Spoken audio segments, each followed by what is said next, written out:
Middle east में जारी जंग अब एक खतरनाक मोड़ पर पहुंच चुकी है। ईरान और इजरायल के बीच लगातार मिसाइल हमले हो रहे हैं, जिससे पूरे इलाके में तबाही और खौफ का माहौल बना हुआ है।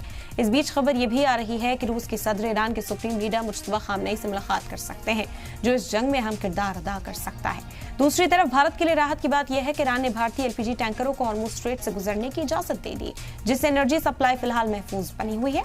यानी साफ है कि ये जंग अब महदूद नहीं रही, बल्कि इसका असर पूरी दुनिया की सियासत और मईशत पर पड़ सकता है। रिपोर्ट में देखिए।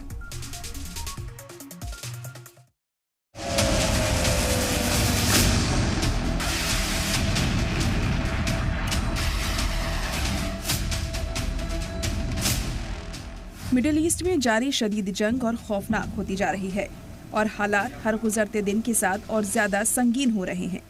ईरान और इजराइल के दरमियान हमलों का सिलसिला थमने का नाम नहीं ले रहा।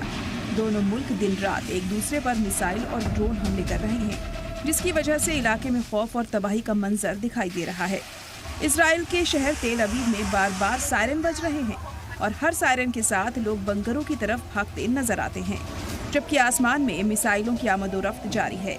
शहर के अलग अलग इलाकों में हमलों के बाद धुएं के गुबार और मलबे के ढेर दिखाई दे रहे हैं। इसी दौरान ईरान ने इजराइल पर बड़ा मिसाइल हमला किया है।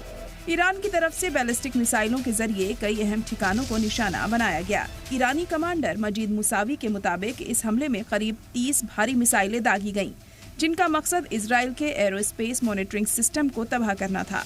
उनका दावा है कि इस हमले से इजराइल के मॉनिटरिंग मैकेनिज्म को भारी नुकसान पहुंचा है। दूसरी तरफ डिप्लोमेटिक सर्कल्स में भी हलचल तेज हो गई है। खबर है कि रूस के सदर व्लादिमीर पुतिन जल्द ही ईरान के सुप्रीम लीडर अयतुल्ला अली खामेनेई के बेटे मुज्तबा खामेनेई से मुलाकात कर सकते हैं। ईरान के एम्बेसी काजिम जलाली के मुताबिक तेहरान में होने वाले कैस्पियन समिट के दौरान ये मुलाकात मुमकिन है। अगर ये बैठक होती है तो रीजनल पॉलिटिक्स में इसके बड़े मायने निकाले जा रहे हैं। इसी बीच अमेरिका के सदर डोनाल्ड ट्रंप का भी बड़ा बयान सामने आया।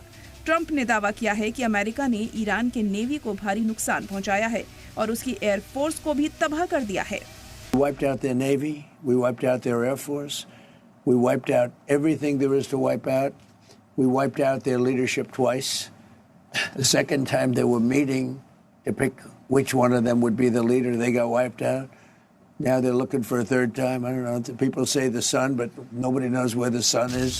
इस टेंस एटमॉस्फेयर के बीच भारत के लिए एक राहत भरी खबर ये सामने आई है कि ईरान ने 2 भारतीय एलपीजी टैंकरों को हॉर्मुज स्ट्रेट से गुजरने की इजाजत दे दी है।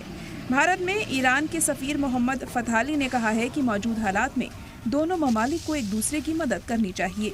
कुल मिलाकर मिडिल ईस्ट की ये जंग अब सिर्फ 2 मुल्कों तक महदूद नहीं रह गई है। इसमें बड़ी ताकतों की दिलचस्पी और दखल लगातार बढ़ रहा है, जिसकी वजह से पूरे इलाके में हालात बेहद नाजुक बने हुए हैं। सवाल यह है कि क्या कोई सालिसी के लिए आगे बढ़ेगा? ब्यूरो रिपोर्ट, सलाम टीवी।